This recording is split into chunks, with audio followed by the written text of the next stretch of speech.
ನಮಸ್ಕಾರ. ನಮ್ಮ ಇಂದಿನ ವಿಷಯ ಪಿತ್ತಾಶಯದಲ್ಲಿ ಕಲ್ಲಿನ ಸಮಸ್ಯೆ ಮತ್ತು ಅದರ ಪರಿಹಾರಗಳು. ಪಿತ್ತಾಶಯದಲ್ಲಿ ಕಲ್ಲಿನ ಸಮಸ್ಯೆ ಇಂದು ಸಾಮಾನ್ಯವಾಗಿದೆ. 20-30% ಜನರಲ್ಲಿ ಇದು ಸಾಮಾನ್ಯವಾಗಿ ಕಂಡುಬರುತ್ತಿದೆ. ಈ ನೋವು ಜಾಸ್ತಿ ಆದಾಗ ಮತ್ತು ಇದಕ್ಕೆ ಸರ್ಜರಿನೇ ಪರಿಹಾರ ಎಂದು ತಿಳಿಯಬೇಡಿ.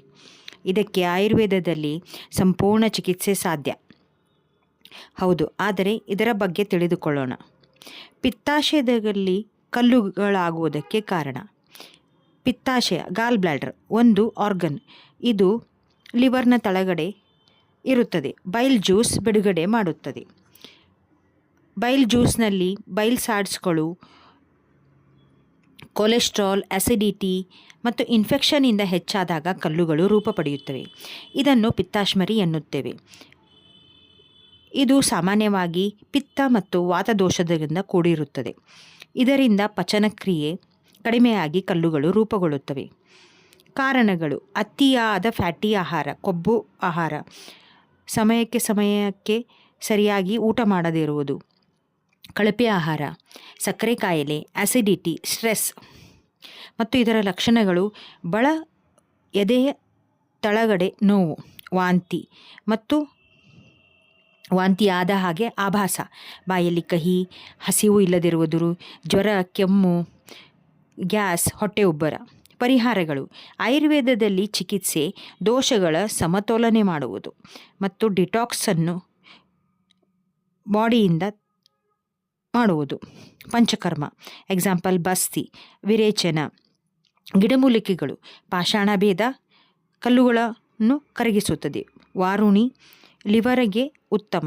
ಗೋಕ್ಷೂರ ಆಸಿಡಿಟಿ ರೆಗ್ಯುಲೇಟರ್. ಹರಿತಕಿ ವಿರೇಚನ ಮಾಡುತ್ತದೆ, ಪಿತ್ತವನ್ನು ಹೊರಹಾಕುತ್ತದೆ.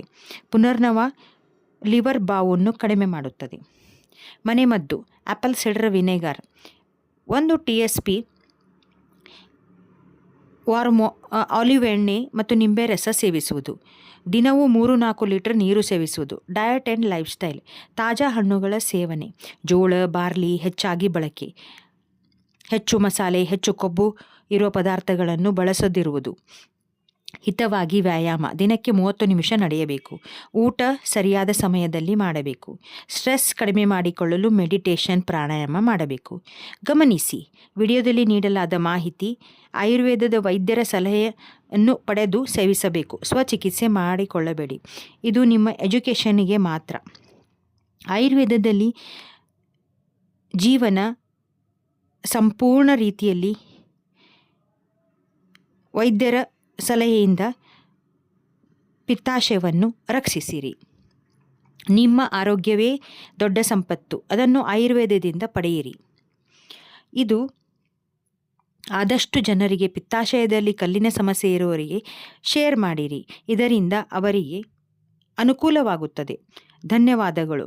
ಹೆಚ್ಚಿನ ಮಾಹಿತಿಗಾಗಿ ಅಥವಾ ಪಿತ್ತಾಶಯದಲ್ಲಿ ಸಮಸ್ಯೆ ಇದ್ದವರಿಗೆ ಸಂಪರ್ಕಿಸಬಹುದು.